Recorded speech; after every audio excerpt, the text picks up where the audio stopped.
සිහි කරනවන ඔබේ හිතේ තුනුරුවන් ගැන අප්‍රමාණ සද්ධාවක් උපදිනවා. එහෙම සද්ධාව ඉන්ද්‍රයක් හැටියට බලධර්මයක් හැටියට සේක බලයක් හැටියට දියුණු කරගත්ත කෙනා ඒ කෙනා කවදක් ඔතන කොයි මොහොතේ මැරුණත් ඒ සද්ධාවම බලවත් වෙලා ඔහු මරණින් මත්තේ සුගතිගාමී වෙනවා. පිංහතුනි දවසක් දෙවිවරු පිරිසක් දිවිය ලෝකෙ සතුටු එමින් ප්‍රීති ගෝසා කරනවා දෙවිවරු බුදු කෙනෙක් පහළ වෙනකොට බුදුන් සරණ යන අය නිසා දිවිය පිරිස වැඩි වෙනවා කියලා දෙවියන් ප්‍රීතිගෝසා කරනවා. ඒකට හේතුව බුද්ධ ශූන්‍ය කාලවල ලෝකෙ බලවත්ම දේ තමයි නියත මිත්‍යා දෘෂ්ටිය. පින් පව් කියල දෙයක් නෑ. ඕන අකුසලයක් කරපල්ලා. ඕය විපාකනෑ කර්ම කරම්පල කියල දෙයක් නෑ. ඔය වගේ අදහසක් ලෝකෙ මිත්‍යා දෘෂ්ටිය හැටියට පැතිරෙනවා.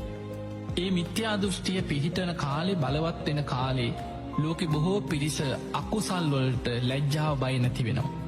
ඒ නිසා බොහෝ අකුසල් කරලා පව්කං කරලා මිත්‍යා දෘෂ්ටියේ යුතුව කටයුතු කරලා බොහෝ පිරිස මරණින් මත්තේ අපාගාමී වෙනවා. ඒ කාලවල මිත්‍යා දෘෂ්ටිය බලවත් කාලවල බුද්ධ ශූන්‍ය කාලවල දිවිය පිරිස අඩුවෙනවා කියලා. හැබැයි බුදුවරු පහළ වෙනකොට මිනිස්සු සද්ධාව ඇති කරගන්නවා සිල් ගුණ දහම් රකිනවා දන් දෙනවා පින් කරනවා කර්ම කර්මඵල විශ්වාසය ඇති කරගන්නවා මෙලෝ පරලෝ පිළිගන්නවා පාපයට බය ලැජ්ජාව ඇති වෙනවා. ඒ තුළ බොහෝ පිරිස මරණින් මත්තේ සුගතිගාමී වෙනවා.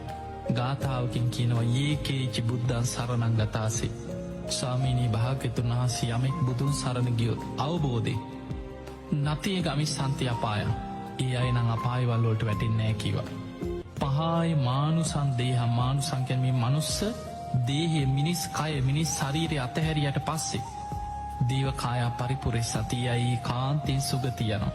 එතන පෙන්නන්නේ දිවිය පිරිස වැඩි වෙනවා කියන බුදුන් සරණයනයි නිසා.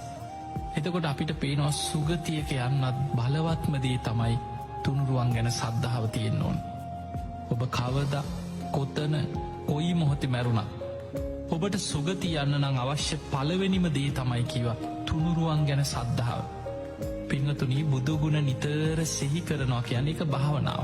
එකට ගැන් බුද්ධානුස්සති භාවනාව. කෙනෙක් නිතර ධර්මී ගුණ සිහි කරනවා කියන්නේ ඒකත් භාවනාව. ධම්මානුස්සති භාවනාව.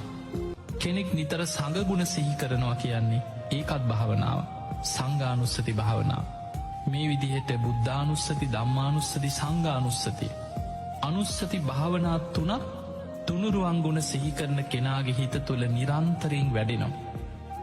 ඒ කෙනාගේ හිතේ තුනුරුවන් ගැන අප්‍රමාණ සද්ධාවක් වර්ධනය